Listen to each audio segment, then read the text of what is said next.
Hello, everyone. It is wonderful to be here, and I see that we have someone watching, and I hope more of you join. I am grateful that you are here, that you're taking the time out to prioritize your goals, your well being, and I hope you find this insightful. So, that being said, whoever you are watching, of course, please type in the comments where you are joining from and any questions that you may have.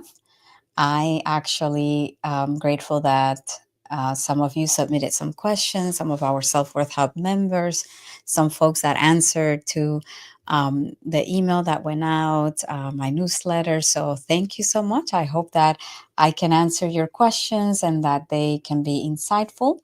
Um, Tonight's live stream, right? Tonight in the East Coast, right? In New York City, we are diving into a topic that hits close to home, which is boundaries, right? That B word. And if you grew up in a dysfunctional family or parentified, boundaries can feel like a foreign concept, and maybe you weren't allowed to have any, or when you tried to set them, they were pretty much ignored or ridiculed, and a lot of the times in dysfunctional families, there is an enmeshment and a sense of this tribal approach to the family. And the reality is that boundaries are often crossed when you grow up parentified. Evidently there is, emotional incest. Sometimes there is a lot of enmeshment there. The roles are reversed, and when you grow up in dysfunctional families, that sense of separation or even respect for who you are as an individual, it's often violated, unfortunately. So I want to emphasize, because this question came up again this week. It's just so common, right? How do I say no without feeling guilty? I will start with this one to follow up on last week's question. And the reality is that if your needs were secondary growing up, saying no might feel selfish or even wrong. And you have likely internalized the belief that your worth is tied to how much you can do for others, right? Being of service. And I want to offer you a mindset shift, right? Saying no is not rejection, it's redirection. Again, saying no is not rejection, it's redirection, right? And if something drains you, you are saying yes to what matters when you set a boundary, right? Your peace, your energy, and your well being. And in fact, the relationships that matter the most, which are with folks that could understand that you have needs as well and they want to reciprocate, right? So I want to offer you a practical tip, which is to start small. Start small, practice saying no in low stakes situations, like declining a favor that is not urgent.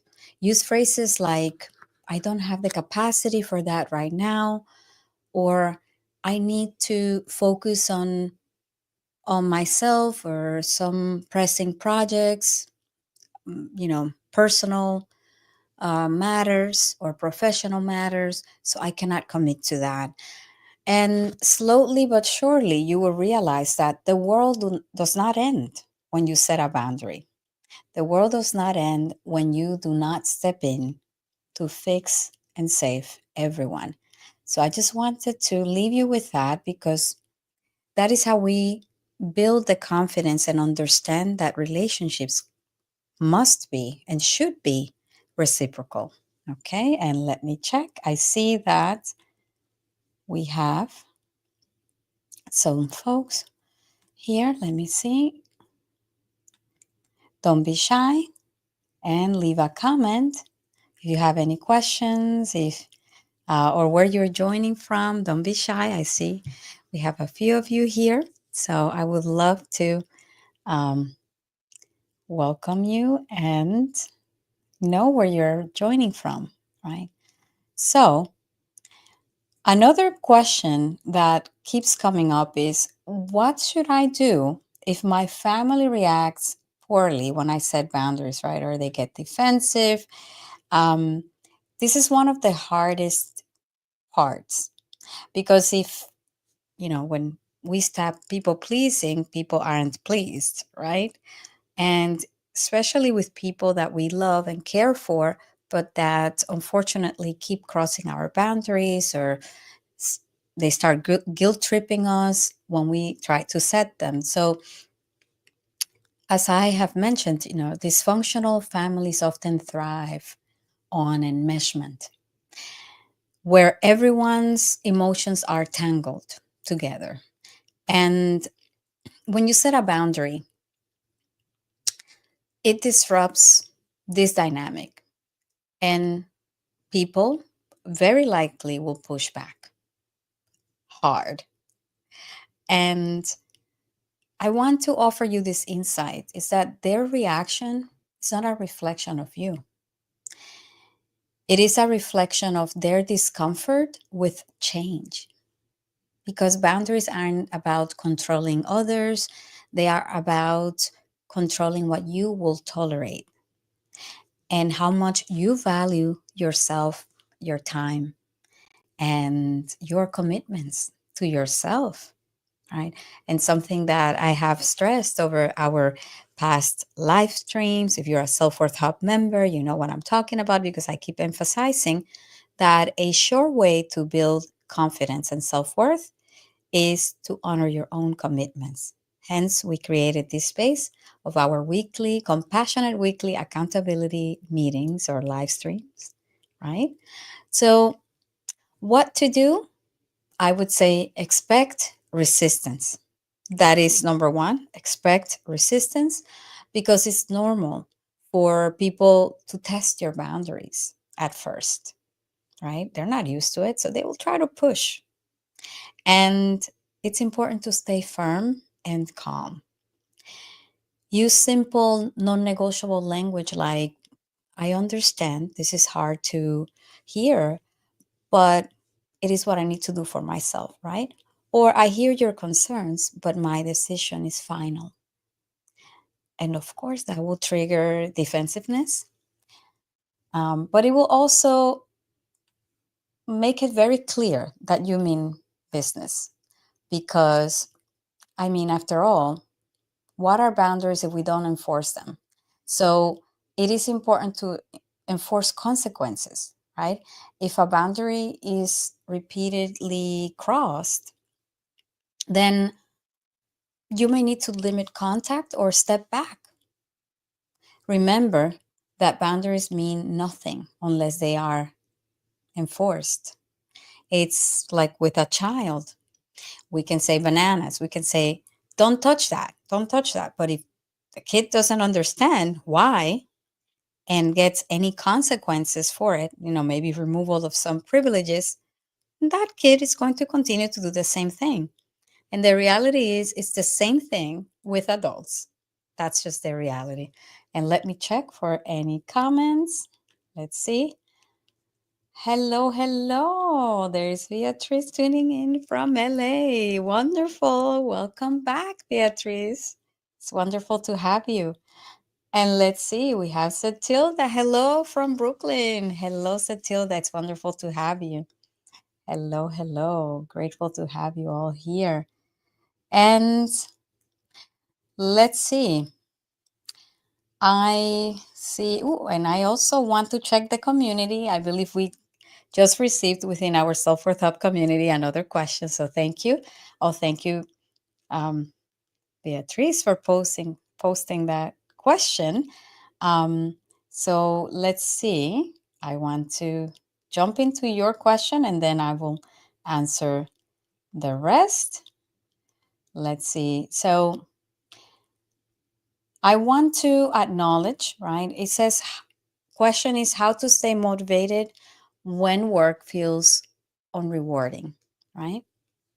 Pretty much. So I just want to acknowledge, Beatriz, that how difficult it can feel when you are pouring your energy and into something that you're not seeing results, especially right away. We also tend to undermine the fact that with every effort that we put forward, there is progress. I know it's easier said than done, but I want to acknowledge that because with every effort that we put towards a goal, a project, we learn because it's testing our patience. It is also a testament of your courage that you made a decision to put yourself out there, to do something, to create something. And while you may not reap the benefits that you hope for immediately, ask yourself the question, have I grown from this? And I would love to hear from you in the comments.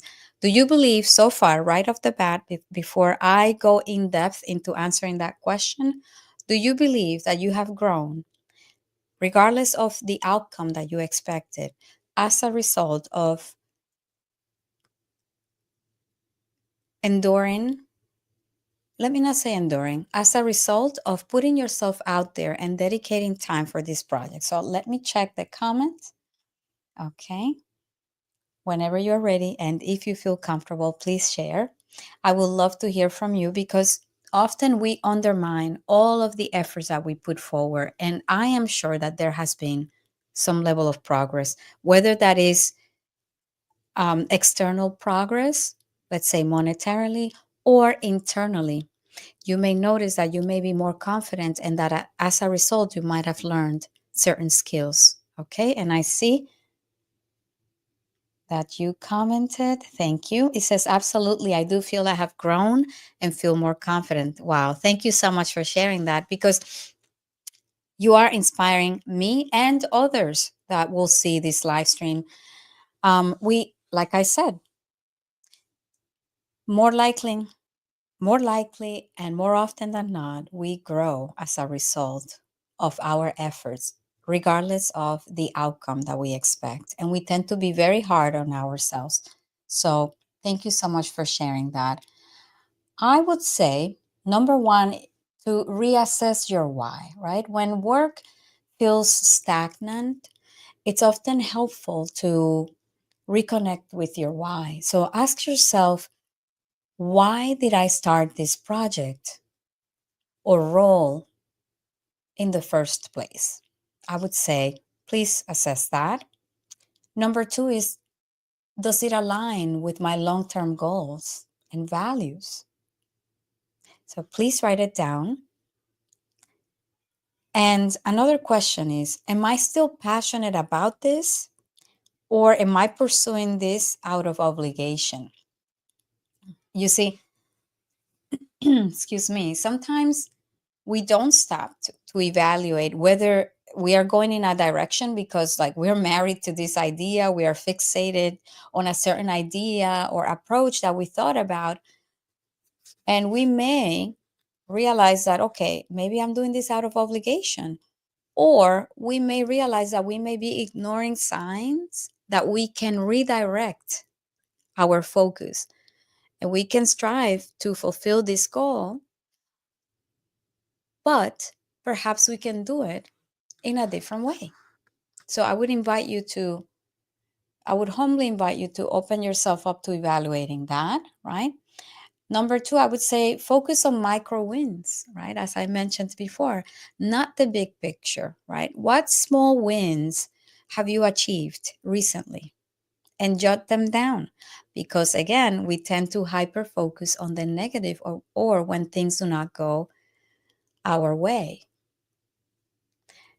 But we discount the small wins, right? So, did you learn something new? As I mentioned, did you gain clarity?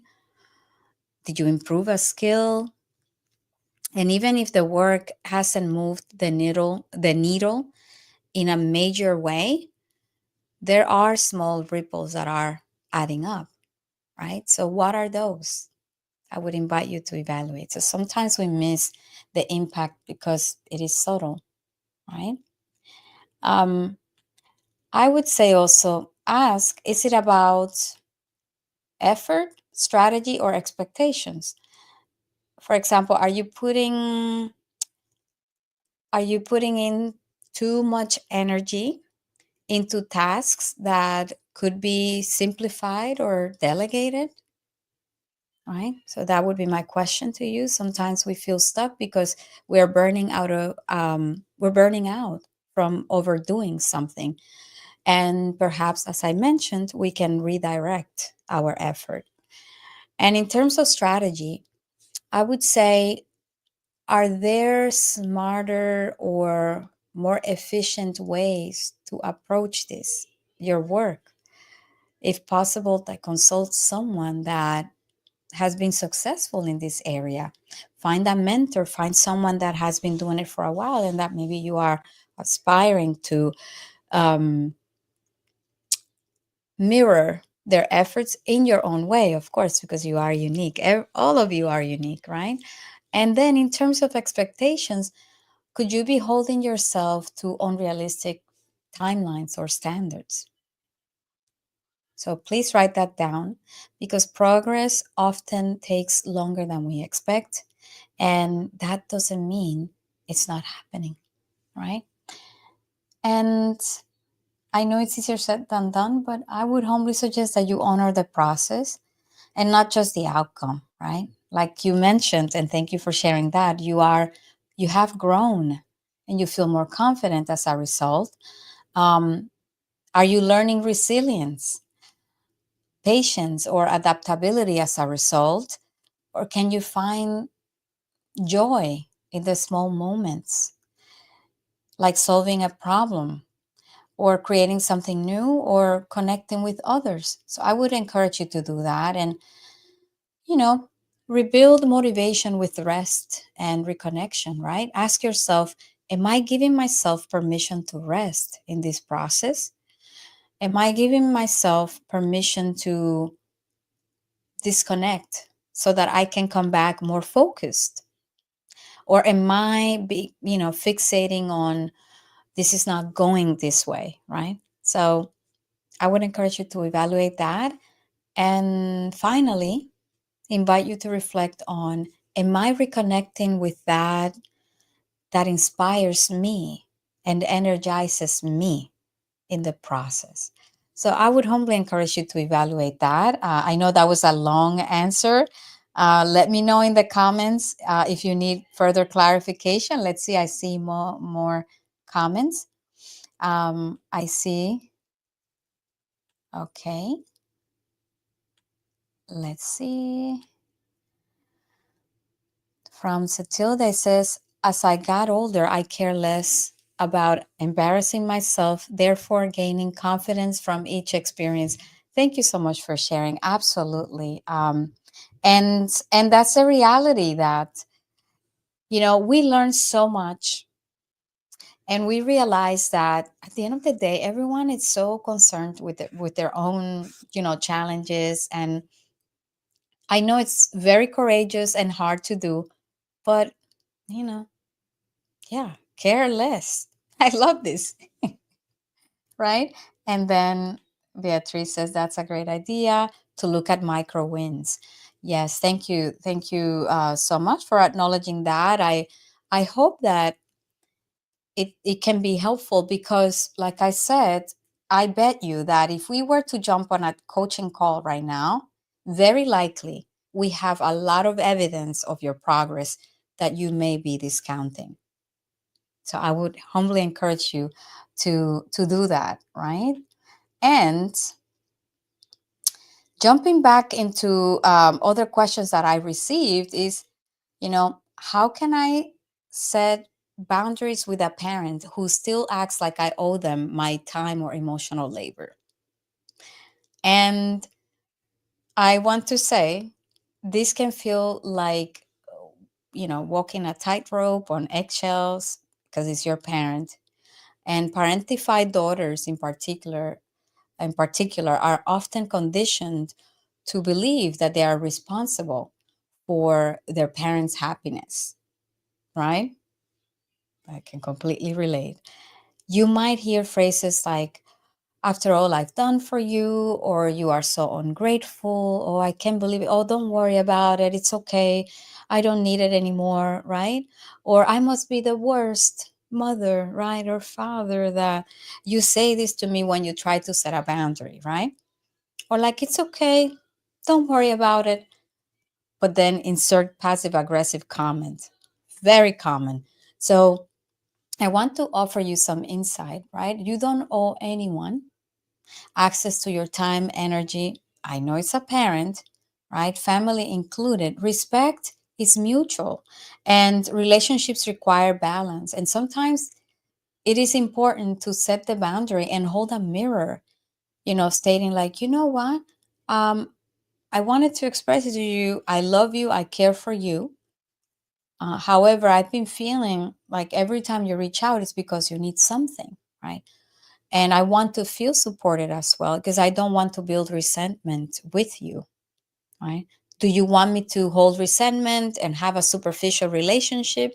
Or do you want me to express how I feel when you are dealing with a parent that may be guilt tripping you and manipulating?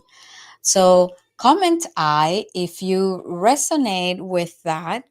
Having parents that guilt trip you when you set a boundary.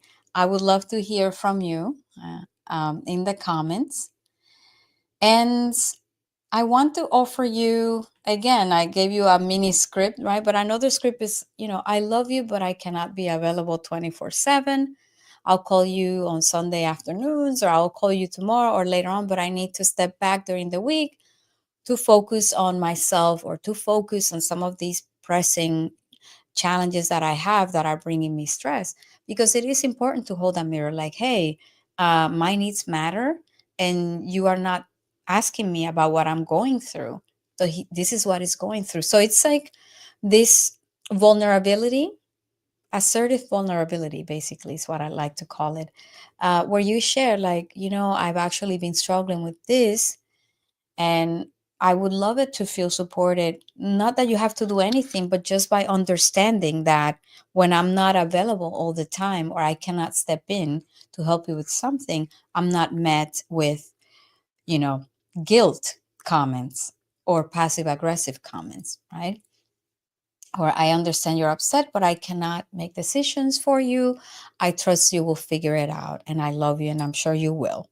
You see? So words of encouragement. So it's important to depersonalize their response, because often the guilt tripping is a reflection of their own resolved issues and not your actions. Keep that in mind. Their guilt tripping is a result of their own resolved issues and not your actions, right? So let me check the comment. I thank you for sharing, right? Yes, it's always commenting. Yes, so you can relate. Absolutely, I can relate too. And it is so important to remember that. And the last question that I received, and pardon me if I don't get to all of them tonight, but I want to honor people, all of you who are here, and your time. It says, how do I stop over functioning in relationships because of my need to fix everything? Oh boy, this is so common, and I can relate. But I have stepped back. When you have been the family fixer, the emotional manager, it can be hard to step out of that role. In fact, you very likely feel pride that you have been the problem solver. It gives you this sense of accomplishment, only to leave you drained and feeling emotionally misunderstood and isolated, because people are already framing you as the person who has it all together. And that prevents us from being vulnerable. That prevents us also from connecting with others in a deeper way, because we're not even allowing them to step in. and to offer any sort of support. Remember, we can be extremely hyper independent when we grow up with dysfunctional family dynamics. We can be perfectionists, right? And we fall into that hyper independence trap, as I always mention. So, overfunctioning is a coping mechanism. It's how you try to feel needed and secure as a child, very likely. But in adulthood, it leads to imbalance and resentment. So I want to offer you, this insight, right? Pause and reflect and ask yourself, is this my responsibility? Write it down if you need to so that you can remember it, because it creates clarity. Is this my responsibility, or could this be delegated? Could this be something that would help the person grow? If I don't step in, very likely it will, right? Going back to micro wins. When we don't enable, we don't stunt people's growth, including our own. We actually embrace our coaching, our inner coach, and allow people to just step in. Also, as I mentioned, let others step up. You are not helping them by doing everything for them. Growth requires effort, and they need to take responsibility for their lives and for their own actions. And so should you, because at the end of the day, that's what keeps you isolated and resentful of people that do not reciprocate, right? So I would also encourage you to set emotional boundaries. When someone is venting to you, it's okay to say, wow, that sounds tough, or I'm sorry you're going through that. What do you think you will do about it? You see, back to them. What do you think you will do about it?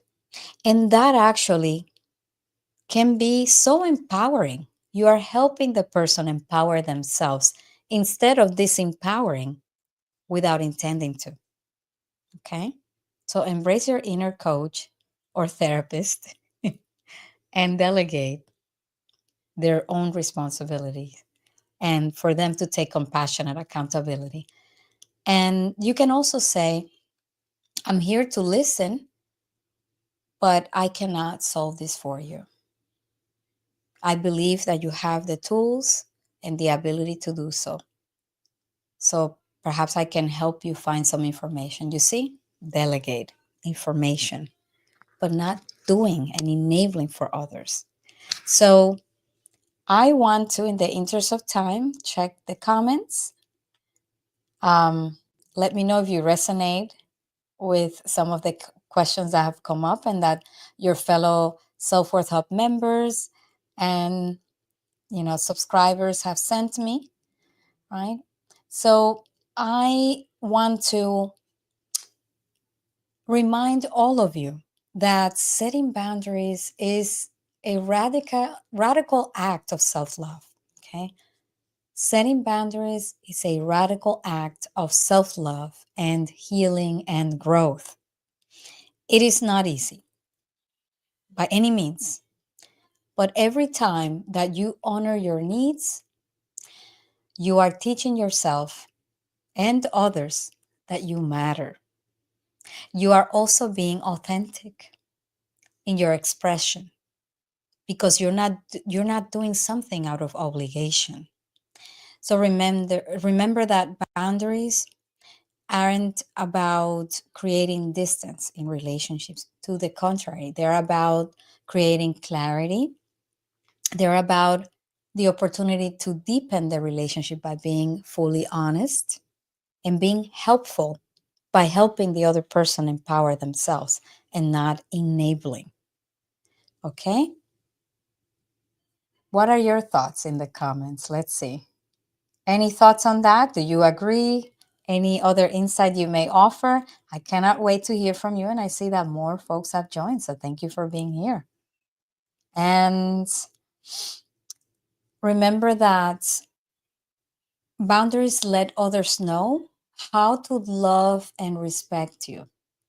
Okay. And most importantly, they remind you that your worth isn't tied to how much you can do for others. Relationships are not meant to be transactional.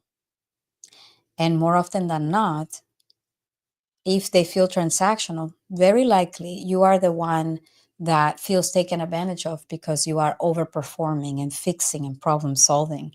So they teach people to love you and respect you, right? The beautiful person and deserving person that you are. Remember that. Take it one step at a time, one day at a time, because I know you've got this and I know it can be hard, but one step at a time, you can accomplish setting boundaries, deepening your relationships, and improving them by virtue of being authentic, by virtue of not holding resentment because people are violating your boundaries, your trust, and you feel taken advantage of because you're overperforming in relationships, right? So, what is a boundary that you are working on setting this week? Share it in the comments. And I would love to hear your stories and support you on this journey. Let me check the comments section. Okay, let's see. Beatriz says, agree. I've recently shared with my sister that boundaries are a way to keep a commitment to both parties because we are both honoring ourselves and being honest about what we can do for each other. I love that. Thank you so much for sharing that. Beautiful. And you see, not only are you practicing that, but you're also being a change agent and you are helping your sister empowering herself. So thank you so much for sharing. How beautiful. Okay, and let's see. So Tilda says, I see how my lack of boundaries gave the wrong impression of me. Not protecting myself through boundaries tells people I don't care about myself. You are so right. And this is something I've noticed, like in the past, in work relationships, I used to people please, in romantic relationships, but no, no, no, not anymore. And the more I set boundaries, the more respected I feel, and the more genuine connections. They say that it's hard to make friends as adults, but honestly, I feel so privileged and honored that by virtue of embarking on this healing and growth journey personally and then professionally, I have the most genuine connections now. In my adulthood, I've made what I call chosen family and sisters. So I hope that for all of you, and thank you for sharing that, because that is how we can heal and grow and understand that you're not alone, that there are folks out there that may be struggling with the same thing, and that there are folks out there that are more than willing to support you, to love you in the way that you deserve. Okay, so again, thank you so much for your time and trust, and I look forward to seeing you within our community, within our Self-Worth Hub community. If you're a subscriber, consider joining this space, which is packed with solution focused and actionable ways to heal and grow from the impact of growing up parentified or with dysfunctional family dynamics, to create mutually supportive relationships and to do it with folks that genuinely get it. Okay. I am so blessed and honored to have the members that we have because they're lovely people. The moment you walk into the community, you feel welcomed. And I just feel honored to be able to facilitate that and to be a part of my members' healing and growth journey. So thank you all for being here. I hope to see you next Sunday. As you know, our weekly accountability meetings happen every Sunday, 8 p.m. Eastern Time. And if you're a Self-Worth Hub member, remember that this coming Wednesday, we are going to have our bi-weekly live group call on Zoom, a more personalized space. Don't miss it because we will be announcing the winner of our live streak calls. You know, every month, the most committed member that has been attending most of our live streams and live group calls receives a gift card. So my hope is it could be you. Who knows? Let's see. And let's see. Rosa Bellis, welcome. Says, I agree. Boundaries have helped me advocate for myself and foster more self-love. Beautiful. Thank you for sharing that. Satilda says, take care, everyone. And Rosa says, have a great week, everyone. Yes, take care. It's wonderful to have you. And please remember your resilience.